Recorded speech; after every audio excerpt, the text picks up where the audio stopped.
I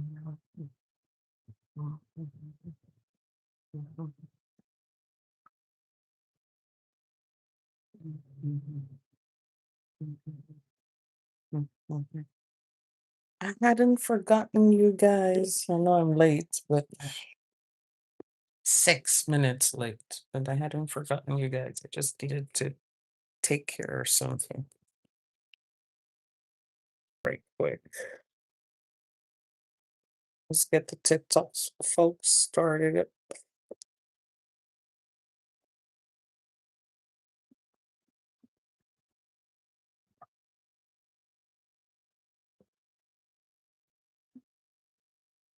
Okay. So happy weekend to everybody. I hope your weekend is going well as mine. Remember that you have the right to call into existence what you want and to continue calling it into existence until it manifests. For those of you who don't know me, I'm Dr. Tochi, aka Mama and Papa of the men's and the women's, the boys and the girls.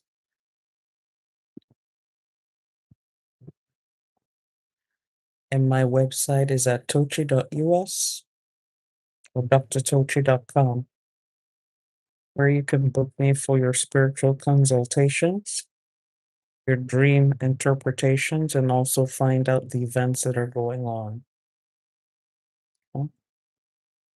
I'm going to be scheduling the level 2 and board those who might be interested in doing the level 1. Happy International Day to you too. Thank you.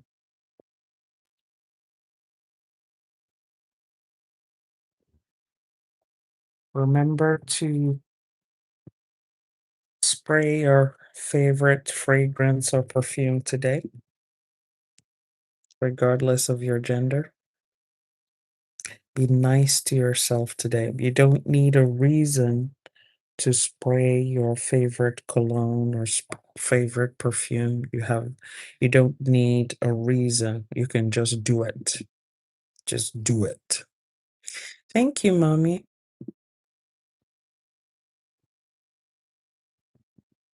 Okay. Thank you so much. Remember to like and share the video. That lets the platform know to inform and notify others that class has started. Please take a moment to give it a thumbs up. That encourages me to put out more material like this. Now is a good time for your protection rituals. If you have been slacking on your protection rituals and your spiritual cleanses, consider this a reminder that you need to be up and up, on the up and up with your spiritual protection and spiritual cleanses. If you are a member, we did a member class on Saturday on salt cleanses. If you are a member on YouTube, make sure you catch it on YouTube before it goes silent. It goes silent. If you're on Patreon, it's posted there for you at your convenience. You can watch it at your convenience. But with YouTube, it's usually up there for about a week or 2. So if you haven't yet watched that replay on spiritual cleanses, salt cleanses, sorry, make sure you catch that video class on salt cleanses. Okay, it's available to all members. The different kinds of salt cleanses, the different things you can do with salt in your spiritual practice.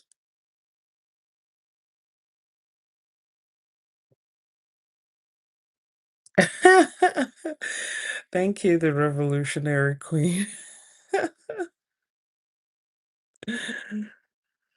Yeah, there was another outfit I wanted to wear, but my hands couldn't zip it up all the way back.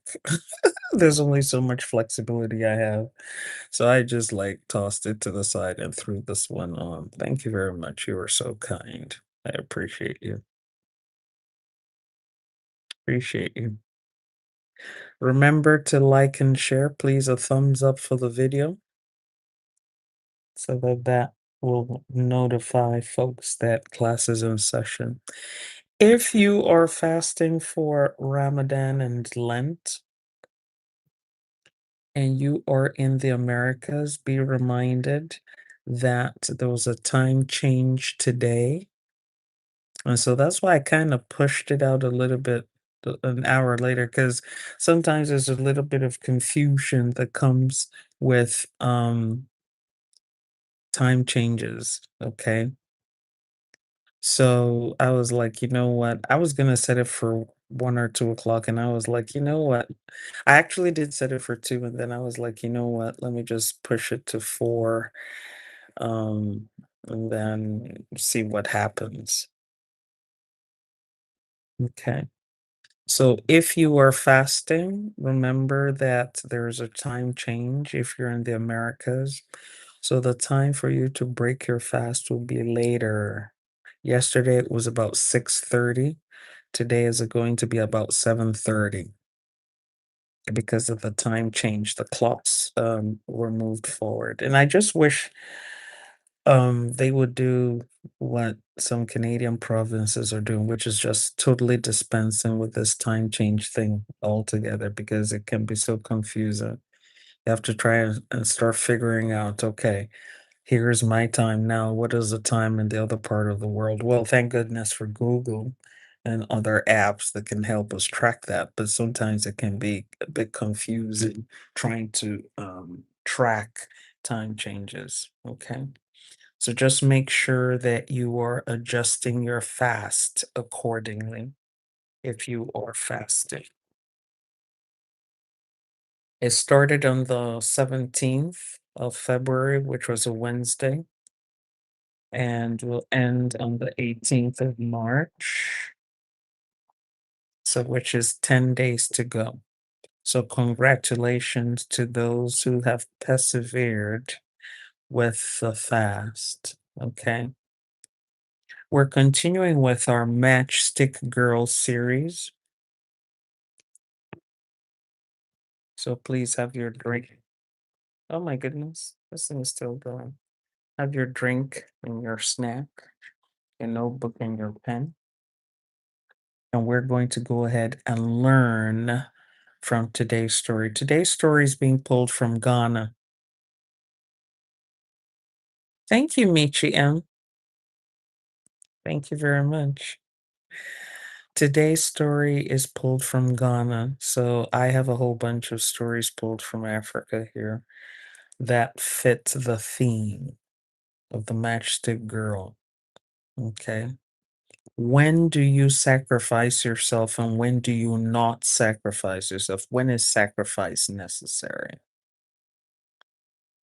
What are the implications of not offering the sacrifice, especially when it is required?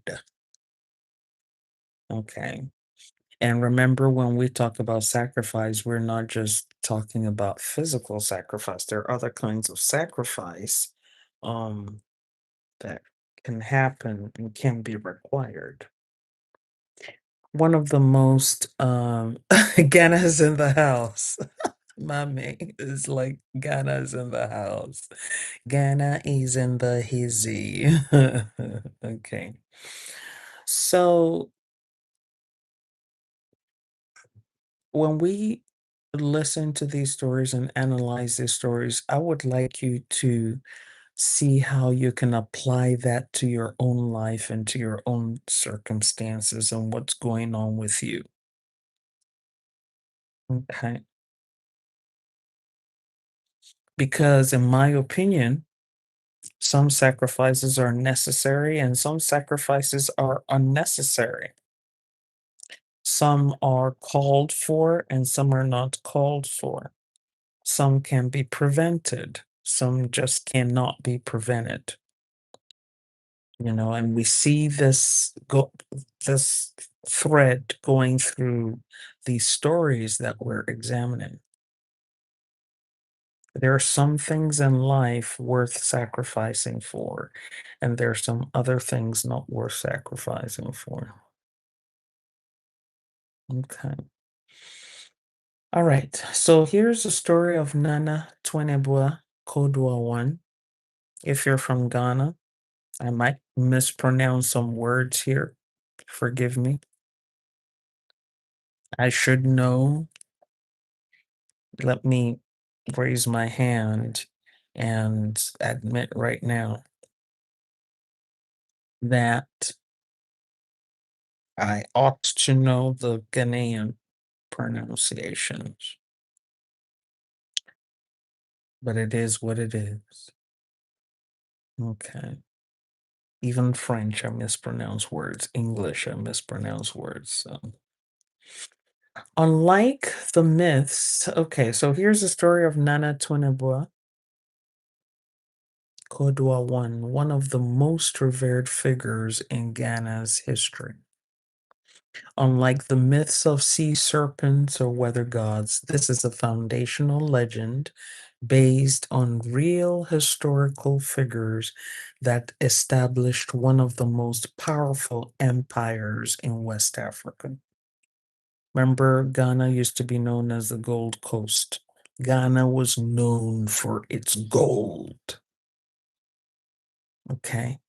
I don't know if Ghana is still mining gold commercially to the extent they used to, but Ghana, there were so many people that mined gold in Ghana, so many nations, so many colonizers that mined gold in Ghana. There were empires that depended on the gold from Ghana. And I remember inheriting gold from Ghana. That's a story from another day. But gold from Ghana back in the day used to be very highly valued, extremely highly valued.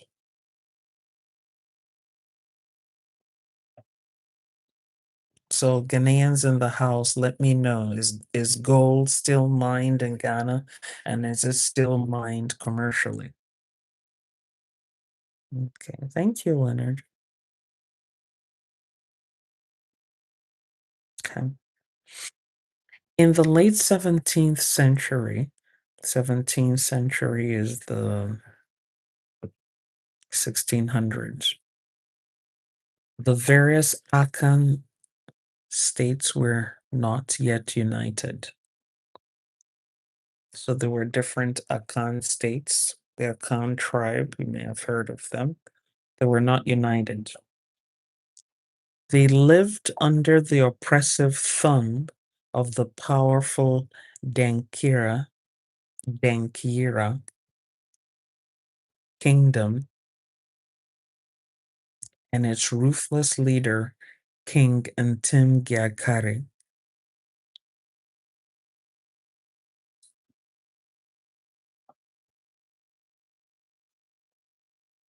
The Jagkare.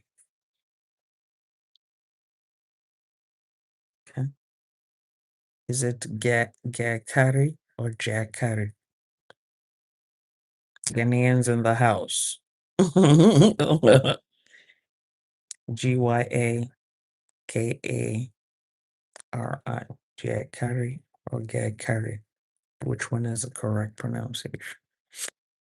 The Akan states were forced to pay heavy tributes, sending their wealth, their best young men, and their favorite wives to the Dankira court.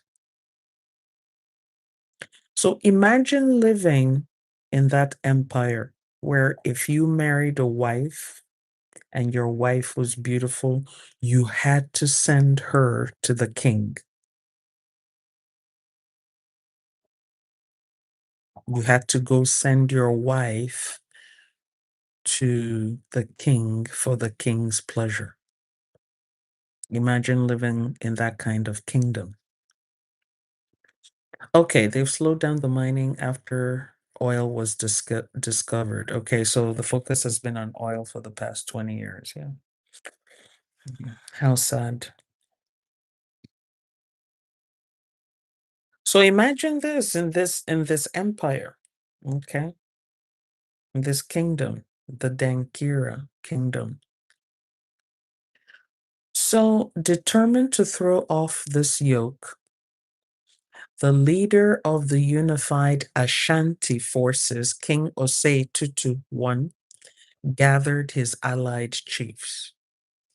Beside him was his closest advisor and the greatest spiritual leader in Ashanti history, the high priest Okomfo Anoke, or Komfo Anoche.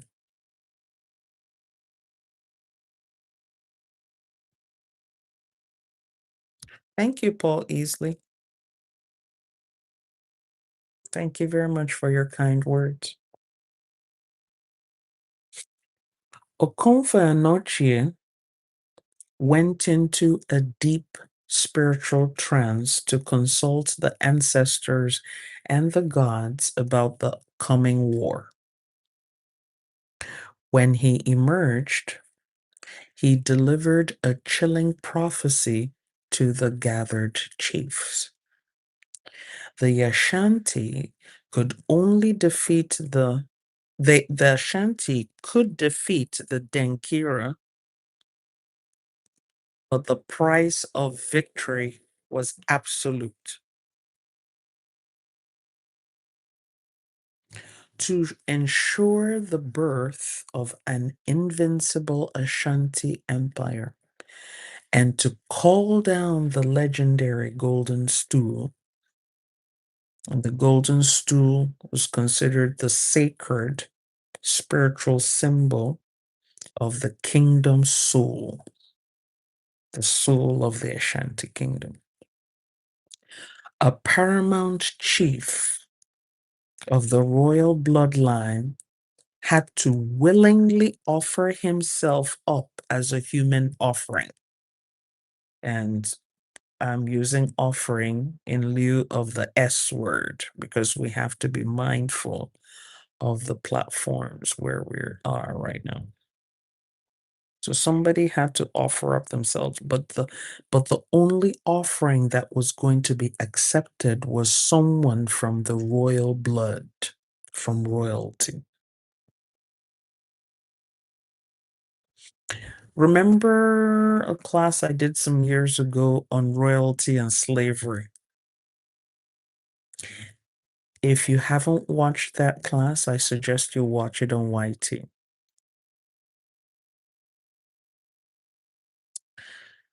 There is something in the spiritual DNA of those born to royalty, and there's something in the spiritual DNA of those born to slavery.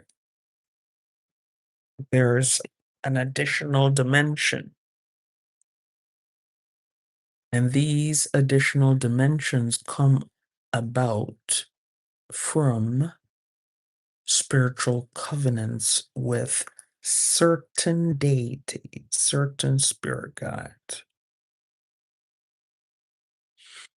And these covenants stipulate what the person from that lineage can do and cannot do, what they can eat and cannot eat.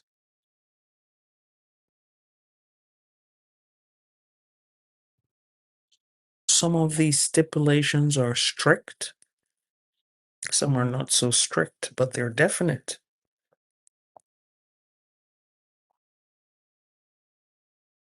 So and I know that we like to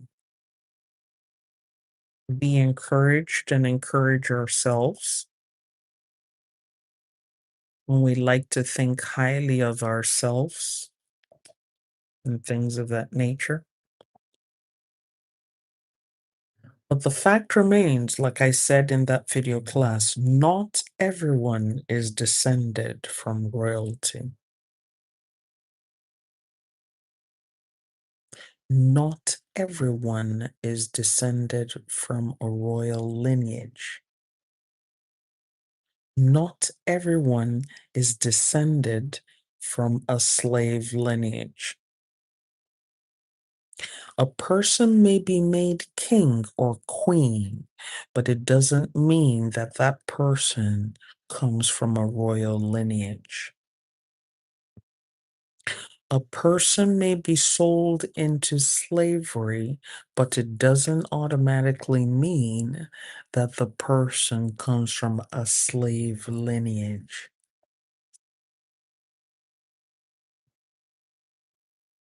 So you can see that this is not always as simple as it appears.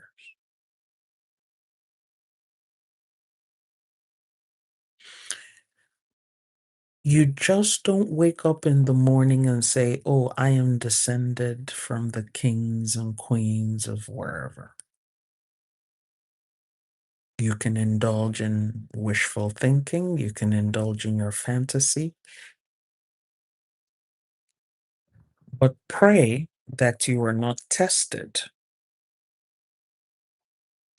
Because if you are out there saying and claiming that you are from a royal lineage and someone who knows what they're doing chooses to test you, you may not like the outcomes. The outcomes may not be in your favor. It will be like the Hunger Games, when the woman said, and may the odds ever be in your favor. If you are not of a royal lineage and someone who knows what they're doing tests you, the odds may not be in your favor.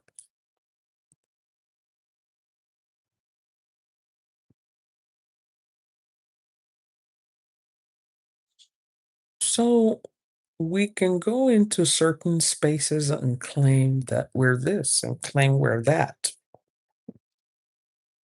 We can go into certain spaces and claim that, oh, I'm from a priestly lineage, a royal lineage, a warrior lineage. Just pray that you are not making your claims where people know how to test you and test you spiritually. Because if they know how to test you and they know what to do, you will fail, and there are repercussions for that. Okay. So here we have Okomfo Anoche saying, if the Ashantis wanted to come out from under the control of the Dankira kingdom, a chief, a paramount chief from the royal lineage, somebody with royal DNA, had to be offered up.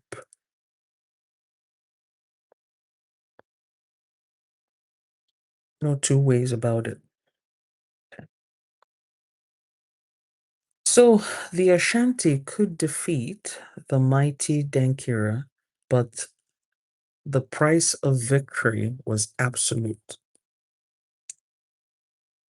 To ensure the birth of an invincible Ashanti empire and to call down the legendary Golden Stool, a paramount chief of the royal bloodline had to willingly offer himself as a human offering. So the person could not be compelled. The person had to be well aware of the consequences of his action.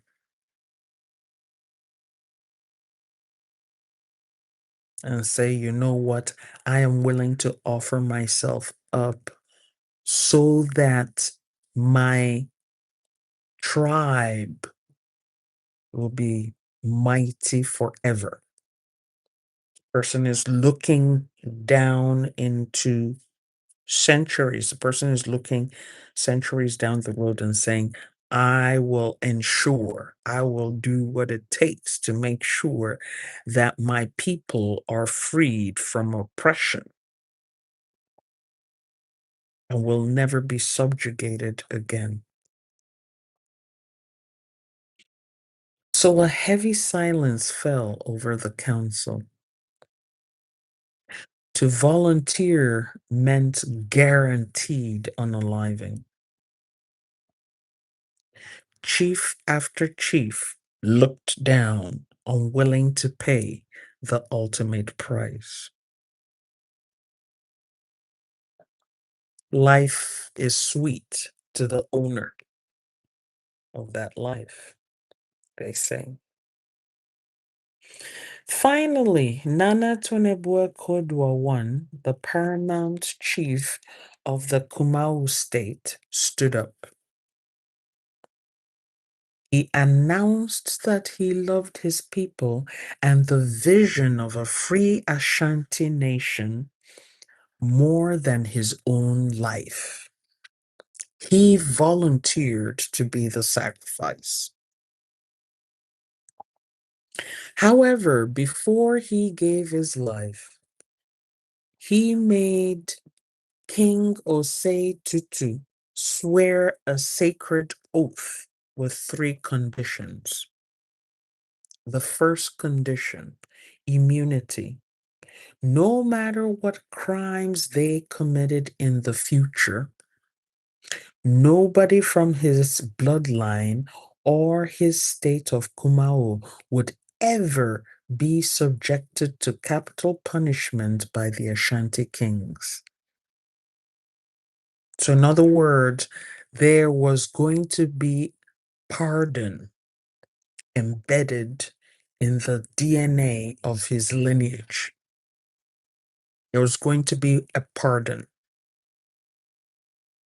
So it didn't matter what crime anyone from his blood lineage, his bloodline, or his state committed. He was saying, by me offering to be the offering for the nation, automatically covers my bloodline and my own particular people. Okay? Number 2, second oath, second condition. His descendants would forever be granted a special elevated status within the empire. People from his bloodline, his lineage, would have a special elevated status. You cannot look down on them, cannot maltreat them, you can't oppress them, you can't sell them into slavery. You can't humiliate them. It doesn't matter what they do. In other words, he was giving them a permanent immunity, permanent elevation in the nation.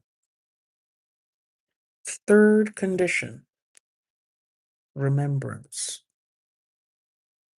that his sacrifice would never be forgotten.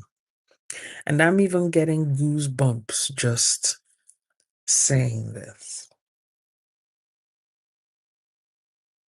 I'm getting goosebumps here just saying this. This man just said, I'm going to offer up myself. But here are the conditions under which I'm going to offer up myself. And this is going to be encoded in the spiritual DNA of my bloodline and my people, so that my offering of myself will not be in vain.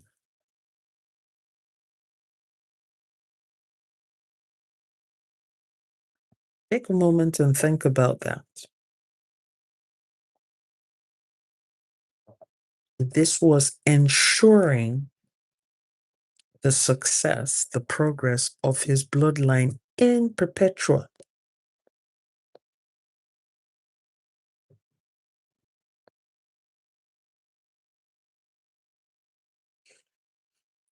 So, with the oath sworn, so the king agreed to that oath.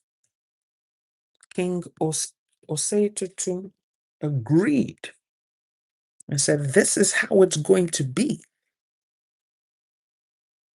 If indeed you stand and offer yourself, and we use you, this will stand."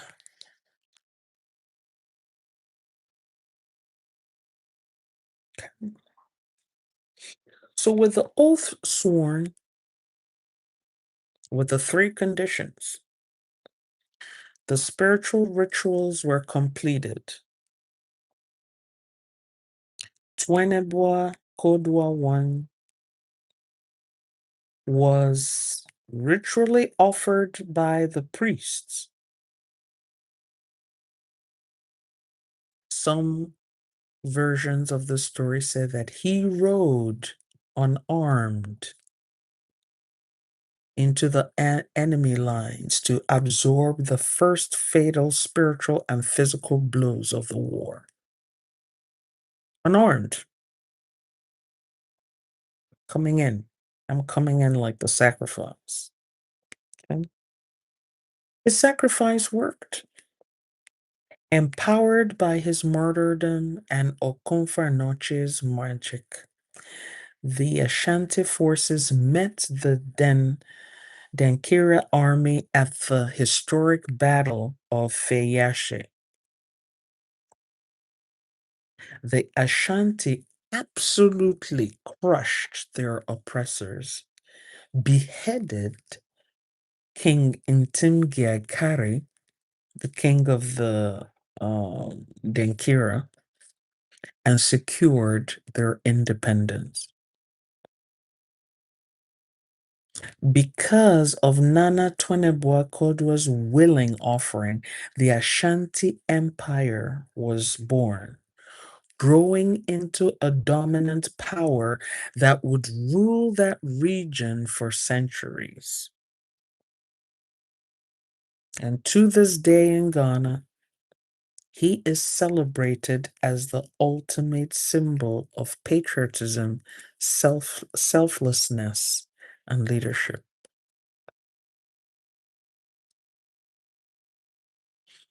So, first of all, we need to understand that this is the ultimate sacrifice that anybody can make. Okay.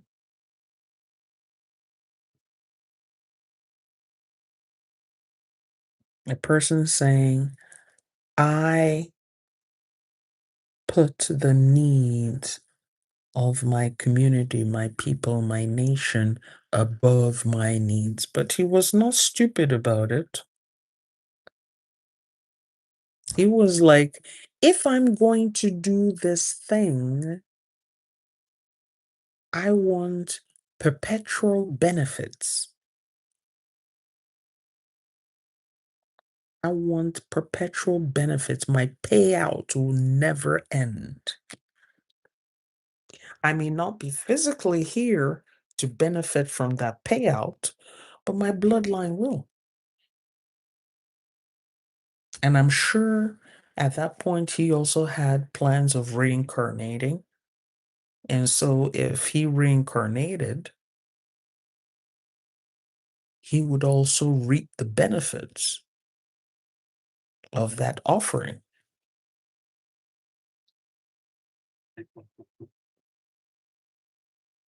Okay.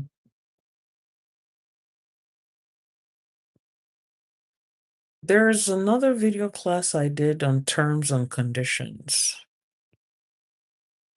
but I mentioned terms and conditions, and I think it was a video class I did on spiritual covenants and vows, contracts, ancestral contracts.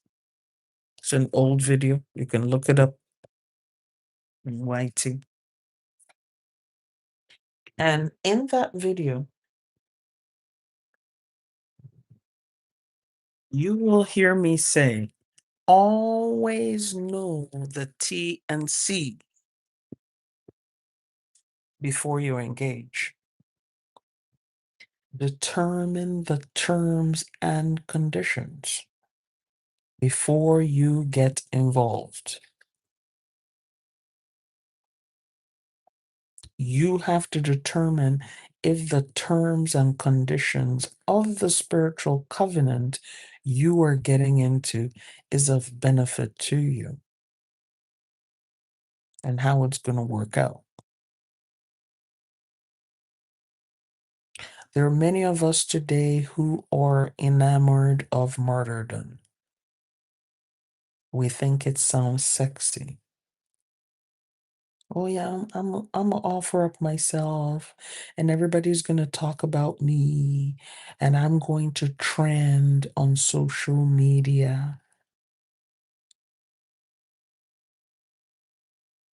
But you forget that trending on social media could be for a day, could be for 2 days, and other affairs, other news will take that over, and you will be forgotten.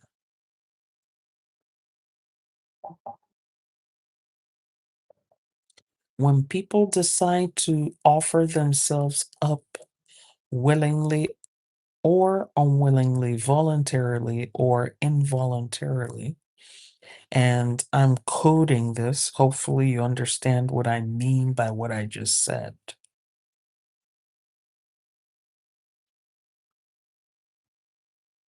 They tend to be short sighted. They're like, oh, if I do this thing, people are going to weep, they're going to cry, they're going to regret that I'm not here.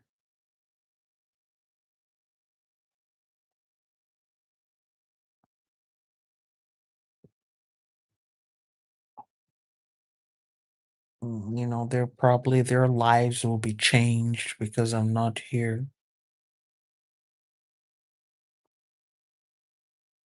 They fail to understand that life will continue regardless.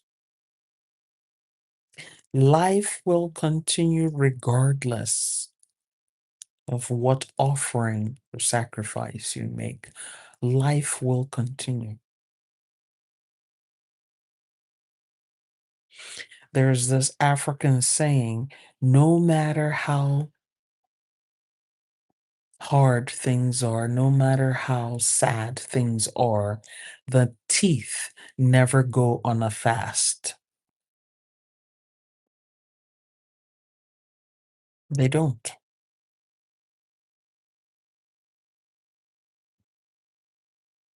And so somewhere in our minds, we're thinking, well, if I offer myself up, if I become the martyr, if, you know, people are going to um, remember me and change permanently, and they're going to change their ways, their thinking permanently, and they'll never forget me. And no, unless it is encoded in that offering. So you see how this chief, Tweneboah, he encoded it and says, if I go through with this thing, it is with these three conditions, and you must swear an oath that will, that you will abide by these conditions. The converse of this is that if after his offering, the king and the Ashanti people said, forget you, we're going to do what we want to do, calamity would befall them.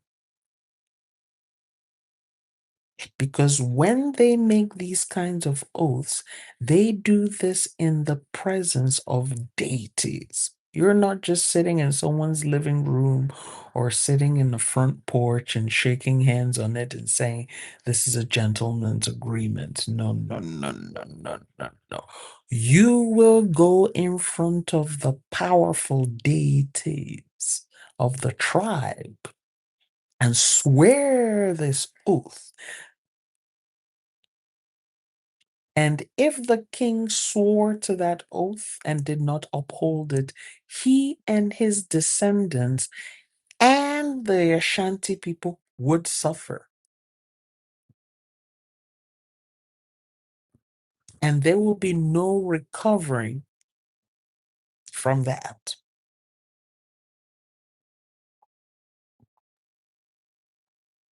So we come to understand the power of spiritual oaths, especially when they're witnessed.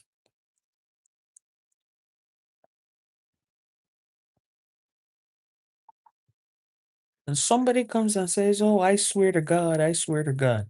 Doesn't mean anything. What God?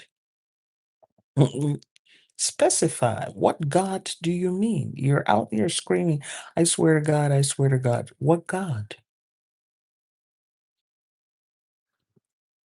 Are you willing to swear that in front of a powerful God with a name? A named God. And when you swear, what are you saying? Are you saying, if I do this, this happens. If I don't do this, this happens to me?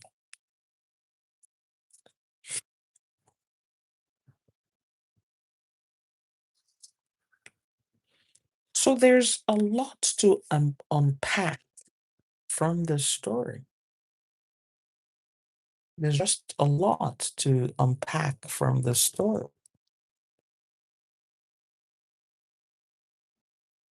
So, what questions or comments do you have about this beautiful, moving story from Ghana?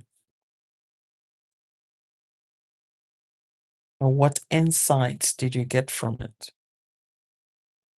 And do you see how this is different from the original Matchstick Girl story?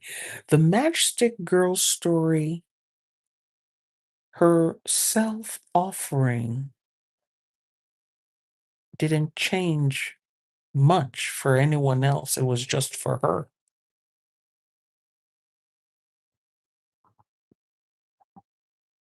But here we're looking at someone who changed the destiny of tens of thousands.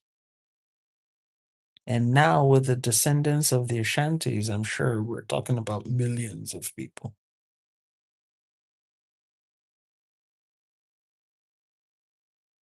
And his story cannot be forgotten. The Ashanti kingdom is obligated to tell his story because that's what they promised. They must tell his story from generation to generation to generation. They must tell the story. Must. So, any questions or comments, observations about the story? It's a powerful story. It's a very powerful story.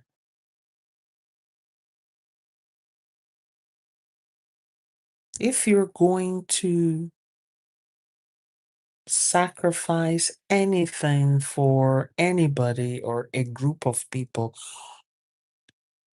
clearly define what's in it for you. There is nothing wrong with you clearly defining what's in it for you. Don't be so foolish to go, "Oh, okay, God will reward me." Look at this story. There's nowhere in here he said, "Oh, I'm going to offer up myself for the Ashanti people, and my reward is coming from God, or my reward is going to come from the gods, from the deities." He never said that. And there are many of us who are out there saying, "Oh, okay, God is going to reward me." And then you get angry when you get no reward.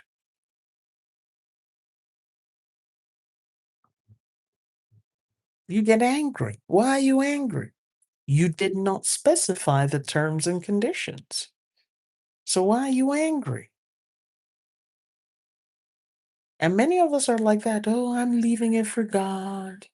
I trust in God. I'm doing it for God."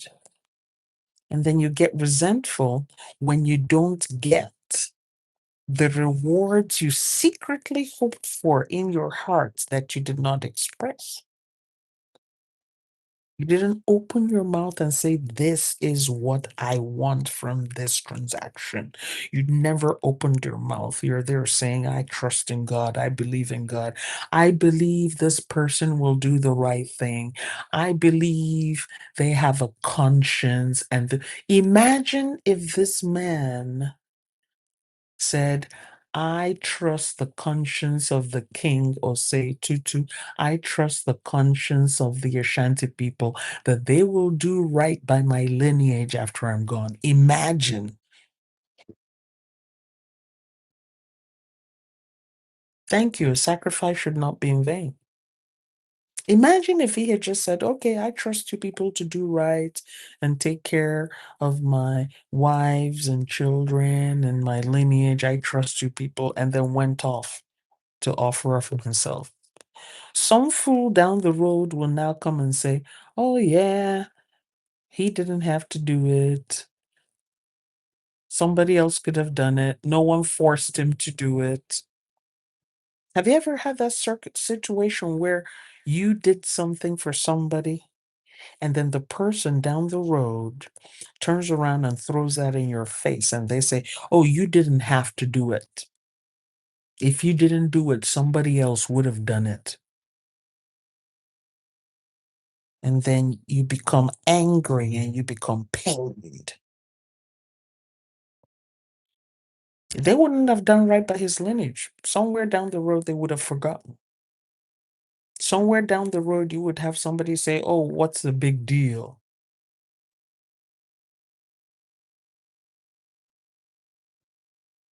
Because that is human nature. So that's why you have to have terms and conditions, and you have to be able to open your mouth and specify, "This is what I want. I'm not going to take anything less than this. This is what I want. Do you agree or do you not agree?"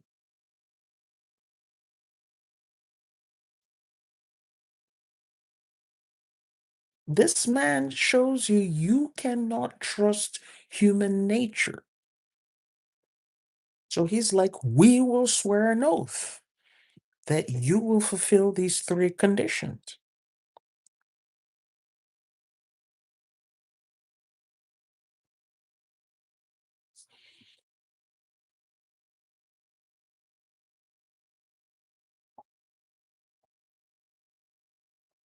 But many of us just go through life, "Oh, I believe my manager will do right by me. I believe my wife will do right by me. I believe my boyfriend will do right by me," or whoever it is that you think would, "Oh, I don't want to bother them. I know, I hope God touches their heart." Imagine if this man had said, "I hope that God touches the Ashanti people's heart. I hope that God touches um, Osei Tutu's heart to do right by my lineage." Imagine how this story would have ended. Okay, so since there are no questions, okay, he didn't it, or you meant he did it in front of powerful spirits to make sure it skipped? Yeah, when you're making these kinds of sacrifices, you just don't, it's not a gentleman's handshake. You're not sitting in the living, it's not a political handshake. Oh yeah, we're gonna shake on it and that's no, no, no, no, no, no, no, no. Serious agreements, serious covenants require serious witnesses. Serious agreements require serious witnesses.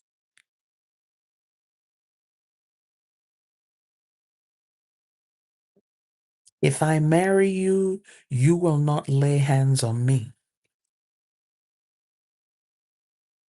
If I date you, you will not lay hands on me. And the person will promise in front of witnesses.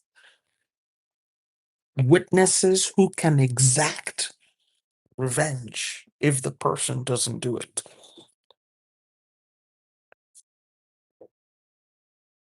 But some, oh no, I'm in love. Yeah, I see some red flags. But I'm sure if I love them enough, those red flags will turn into pink flags. Yeah, I can love them, and those red flags will turn into pink flags. And later, if I keep on loving them, those pink flags will turn into white flags. Okay. So you went and loved the person, and the red flag never changed into a pink flag. It never changed into a white flag, and you have no witnesses. So what are you going to do? What are you going to do? Serious covenants, serious agreements, serious oaths, serious vows require serious witnesses.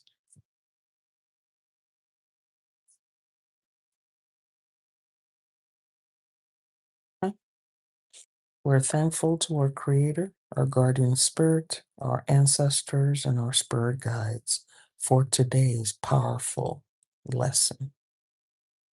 May it not be wasted in our lives. Ashe. Say, Magu, Minho. Thank you for coming to class.